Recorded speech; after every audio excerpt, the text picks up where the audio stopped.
Since I know a lot about the Roland MKS modules from the 80s, I asked ChatGPT what it knew about the Roland MKS modules. And here's my first question.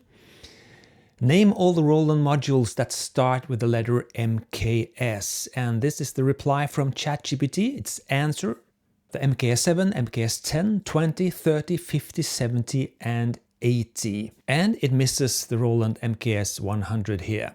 So I asked it, why didn't you mention the MKS 100 sampler? And here's the reply. You're right to call that out. I should have mentioned the MKS 100, and that omission was my mistake. And the reason it missed it, it says, it's because the MKS 100 is a bit of an oddball in the lineup. And it's a sampler and not a synth voice module. I never asked it about synths, I asked it about the MKS modules. And it says further, because most people mentally group Roland samplers under the S series. The MKS 100 often gets overlooked when listing MKS synth modules. Again, I never asked for synth modules, I asked for the MKS modules.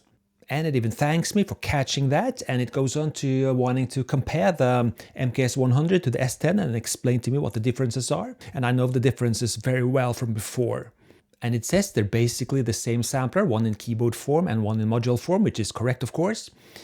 They share a 12-bit sampling engine, the same sound engine, of course then.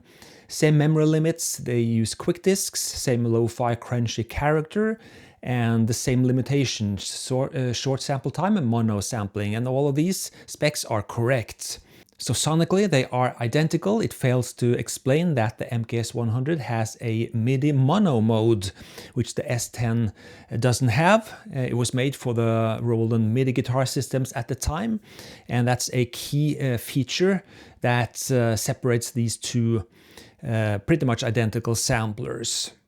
And then I go on to tell ChatGPT that it should explain to us that the MKS 100 had a sibling coming a little bit later called the S220, which is also a module rack sampler by Roland. And by this time they had abandoned the MKS name for just the S, like old Roland S samplers coming forward from that time. And it says, you're absolutely right, and that's an important piece of the picture, and let me lay it out clearly and correctly. So let's see what ChatGPT says now about the S220, which I know from before is identical in terms of sampling time and memory, like the S10 and the MKS 100. They're all identical in that regard. So let's see what ChatGPT says now. S10, MKS 100 and S220, they're all 12 bits, of course. Sample time, very limited on the S10, very limited on the MKS 100. On the S220, it says longer, which is not correct. It's the same sampling time as the other two. And storage, the S10 quick disk, MKS 100 quick disk, which is correct. The S220, 3.5-inch floppy. Incorrect. It also used the quick disk system as the other two. And editing, very basic, more advanced. It is a little bit more advanced in the editing department. That's correct. Expandability, none, and optional memory expansion. Incorrect. I say you're wrong on several specs here. The S220 does not have longer sampling time, more memory, blah, blah, blah. It's the same as the S10 and MKS 100, blah, blah, blah. Not 3.5-inch floppy, blah, blah, blah. It uses the quick disk system. The S220 has 16 voices instead of 8 on the other two, which it didn't mention at all. And blah, blah, blah. And I say you should update your database.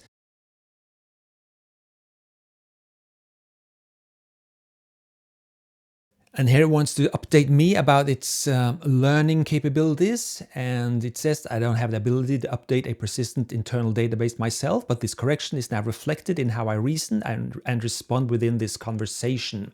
And that's how AI engines learn, at least these sort of chatbots like ChatGPT. It just browses through an endless array of websites out there looking for consistent answers that will statistically be more right than others. So if it finds 10 pages with information saying that the S220 is using 3.5-inch floppy disk drives, that's the answer it will give us. If we ask it about what loading and saving drive, it is on a S220. So these ChatGPT bots, they can't be trusted for correct specs when it comes to things like vintage synth hardware like this. So you can definitely penetrate and fool ChatGPT by posting bogus facts online. ChatGPT doesn't know shit on its own, it doesn't learn, and it's easily compromised. If you ask it the same thing now, it will list up the same wrong answers as I just laid out for you. And that's why you should never use ChatGPT as your god. As always, I'm Espen Kraft, and you're not. See you next time. Cheers. Come with me if you want to live.